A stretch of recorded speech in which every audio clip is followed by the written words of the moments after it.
हिंदू धर्म शास्त्रों में अनेक देवी देवताओं के स्वरूप और चरित्र का वर्णन किया गया है। प्रत्येक देवी देवता का उनके स्वरूप, आचरण और व्यवहार के अनुरूप ही उनका वाहन होता है। हर देवता अपने वाहन के माध्यम से प्रकृति के एक विशिष्ट गुण का प्रतिनिधित्व करता है।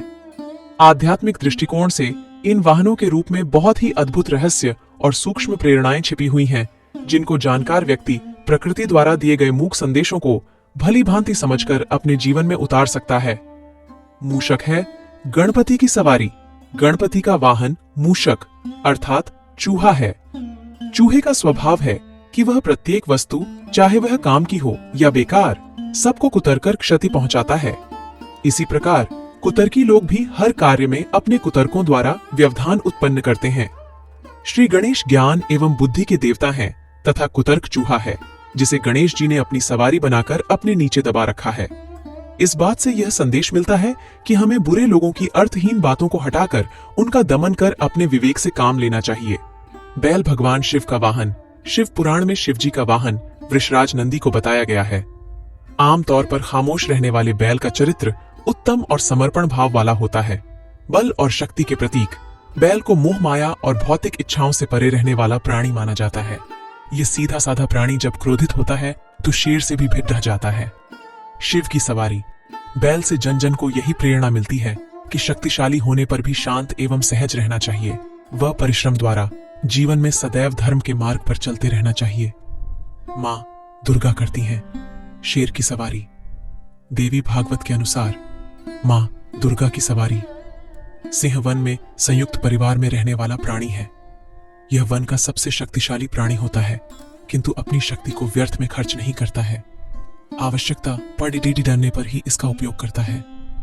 देवी का वाहन शेर यह संदेश देता है कि घर के मुखिया को अपने परिवार को जोड़कर रखना चाहिए तथा व्यर्थ के कार्यों में अपनी शक्ति को न लगाकर घर को सुखी बनाने के लिए प्रयास करना चाहिए। उल्लू है श्री लक्ष्मी जी का वाहन। उल्लू क्रियाशील प्रवृत्ति का पक्षी है।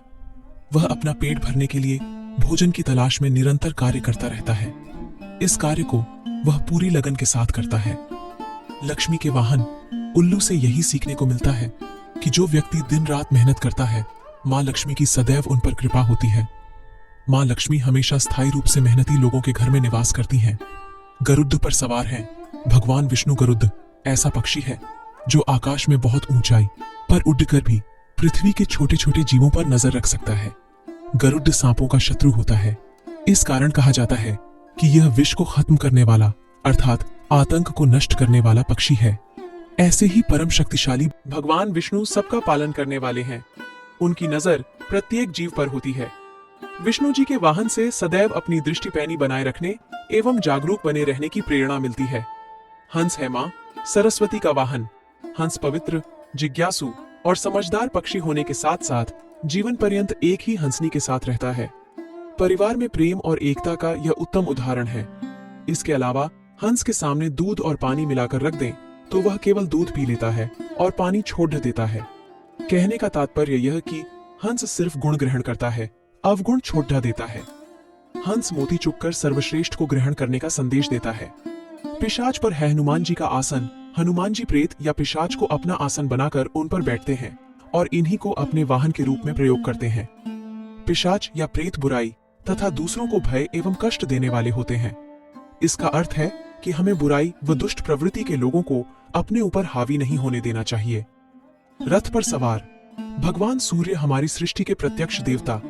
भगवान सूर्य के रथ में 7 घुड्डे होते हैं, जिन्हें शक्ति एवं स्फूर्ति का प्रतीक माना जाता है। भगवान सूर्य का रथ यह प्रेरणा देता है कि हमें अच्छे कार्य करते हुए सदैव आगे बढ़ते रहना चाहिए, तभी जीवन में सफलता मिलती है। मगर पर मां गंगा करती हैं सवारी। शास्त्रों में गंगा माता का वाहन मगरमच्छ होने का उल्लेख मिलता है। मां गंगा के वाहन से हमें यही संदेश मिलता है कि जलीय जीव जंतुओं को मारना नहीं चाहिए, क्योंकि जल में रहने वाले हर प्राणी की पारिस्थितिक तंत्र में संतुलन बनाए रखने की महत्वपूर्ण भूमिका होती है। इनको मारना यानी प्रकृति से छेड़छाड़ आज करना है, जिसके परिणाम बहुत भयानक होते हैं। मोर पर है कार्तिकेय की सवारी। पौराणिक कथाओं के अनुसार भगवान कार्तिकेय की तपस्या और साधक क्षमताओं से प्रसन्न होकर स्वयं भगवान विष्णु ने उन्हें यह वाहन भेंट किया था। मोर चंचलता का प्रतीक है और उसे अपना वाहन बनाना इस बात को दर्शाता है कि कार्तिकेय ने अपने मोरे रूपी चंचल मन को अपने वश में कर लिया है। गाय। भगवान श्री कृष्ण की सवारी। श्री कृष्ण को ग्वाला कहते हैं क्योंकि उन्हें बचपन से ही गायों से काफी प्रेम रहा है। कृष्ण की हर तस्वीर में आपको उनके आसपास गाय भी जरूर नजर आएगी। ये कहना गलत नहीं होगा कि कृष्ण का चित्र गाय की तस्वीर के बगैर पूरा नहीं लगता। शायद इसके पीछे भारत के ग्रामीण इलाकों की झलक दिखाना ही उद्देश्य रहा होगा। कहा जाता है कि अगर पशुओं को भगवान के साथ नहीं जोड़ा जाता तो शायद पशु के प्रति हिंसा का व्यवहार और ज्यादा होता। भारतीय मनीषियों ने प्रकृति और उसमें रहने वाले जीवों की रक्षा का एक संदेश दिया है। हर पशु किसी न किसी भगवान का प्रतिनिधि है, उनका वाहन है, इसलिए इनकी हिंसा नहीं करनी चाहिए।